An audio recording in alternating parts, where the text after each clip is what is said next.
Hello, good morning बच्चों। आज हम पढ़ेंगे चैप्टर 13 स्वामी की दादी। स्वामी एक लड़के का नाम है। उसके और उसके दादी के रिश्ते के बारे में इसमें बात किया गया है कहानी में।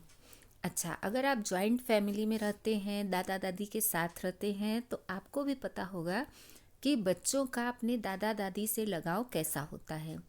मम्मी पापा से ज़्यादा बच्चे अपने दादा दादी के पास रहते हैं और उनके साथ खेलना, उनसे कहानियाँ सुनना, उनके साथ घूमने जाना वो बच्चों को पसंद होता है। और दादा दादी भी अपने पोते और पोतियों को बहुत ज़्यादा प्यार करते हैं।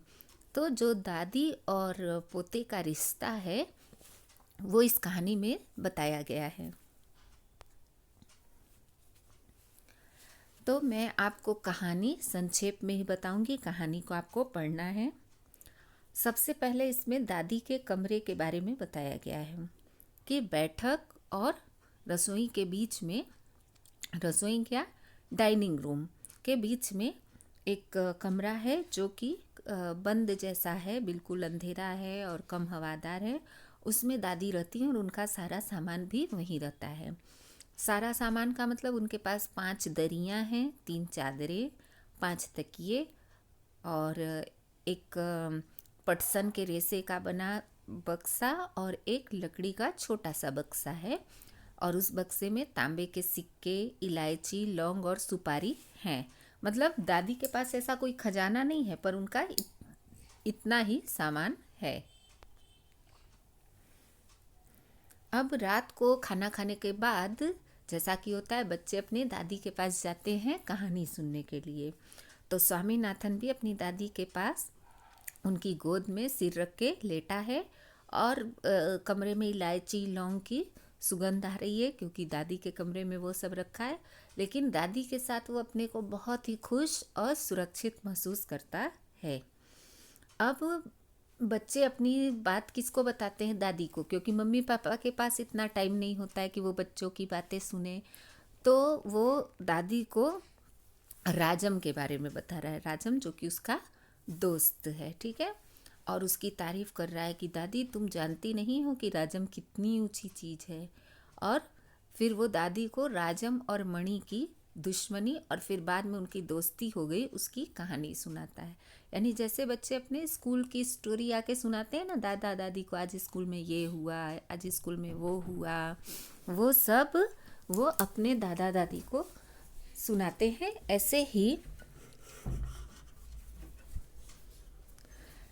ऐसे ही वो भी सुना रहा है अपनी दादी को।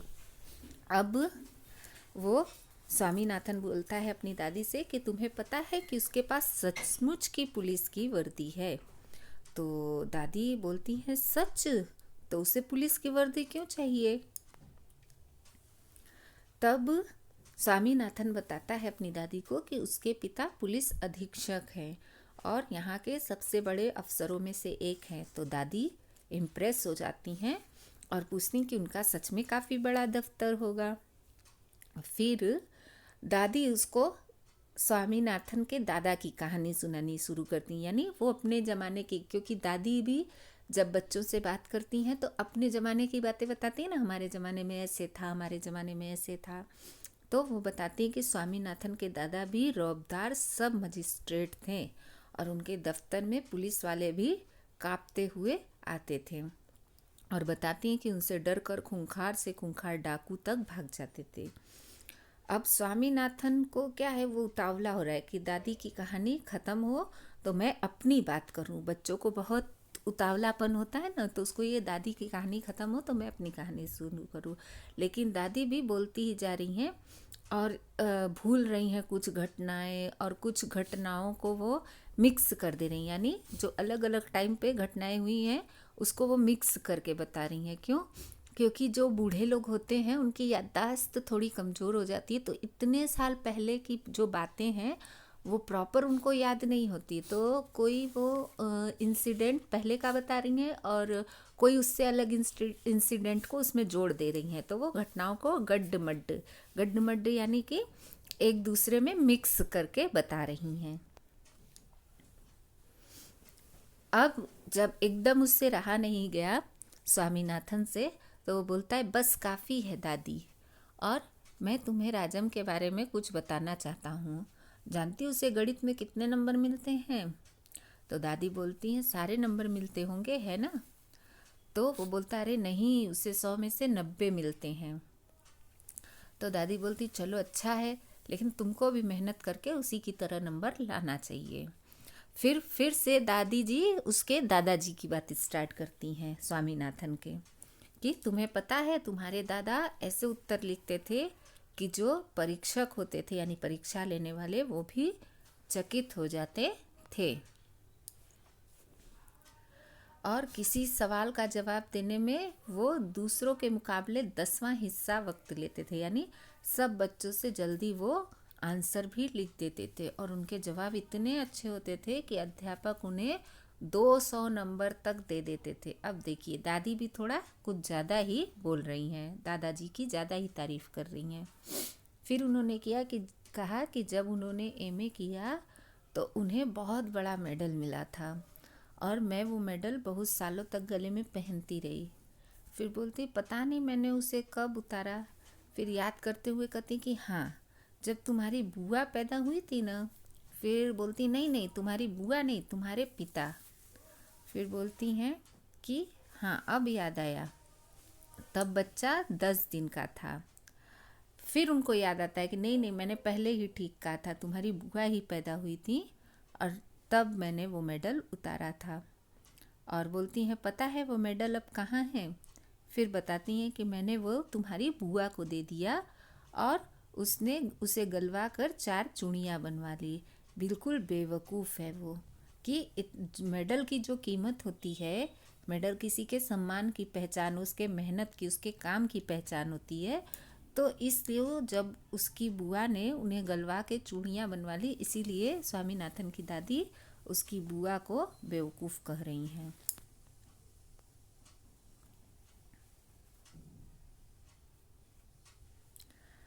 अब फिर से स्वामीनाथन थोड़ा बोर हो गया दादी की बातों से, तो वो कहता है अब बस भी करो दादी, तुम बेकार की पुरानी कहानियाँ सुनाती रहती हो। और बोलता है कि क्या तुम राजम के बारे में नहीं सुनना चाहती? तो दादी बोलती हाँ हाँ बोलो। तो वो बोलता है कि दादी जब राजम छोटा सा लड़का था ना तो उसने शेर मारा था। अब जैसे बच्चे नहीं बड़ी बड़ी डींगे हाँकते हैं, वैसे ही कि बच्चे मनगढ़ंत कहानियाँ बताते हैं ना, ऐसे ही शायद उसके दोस्त राजम ने भी उसको कहानी बताई है, और स्वामीनाथन उसको सच मान गया और अपनी दादी को बता रहा है। तो दादी बोलती है सच बड़ा बहादुर लड़का है। तो स्वामीनाथन कहता है कि तुम यह बात मुझे खुश करने के लिए कह रही हो, तुम्हें यकीन नहीं हुआ होगा। तो स्वामीनाथन फिर से आगे भी बहुत एक्साइटमेंट से कहानी कहता है कि राजम के पिता एक बार जंगल में गए थे और डेरा डाल के तंबू वंबू लगा के वहाँ थे, राजम भी उनके साथ था, और अचानक 2 शेर उन पर झपटे, और एक ने पीछे से हमला करके पिता को गिरा दिया, दूसरे ने राजम का पीछा किया। अब राजम एक झाड़ी के पीछे छुप गया और वहीं से गोली चलाकर शेर को मार डाला। अब देखो बच्चे की कहानी, ऐसा हो सकता है क्या? लेकिन ये सब मनगढ़ंत कहानियाँ हैं। अब बोलता है दादी क्या तुम सो गई? उसने कहानी ख़त्म होने पर पूछा। कि नहीं बेटा सुन रही हूँ। तो कहता है अच्छा बताओ कितने शेर आए थे? तो दादी कहती 2 शेर राजम पर झपटे थे। अब ये तो गलत जवाब था, क्योंकि 2 शेर किस पे झपटे थे? एक उसके पिता पर।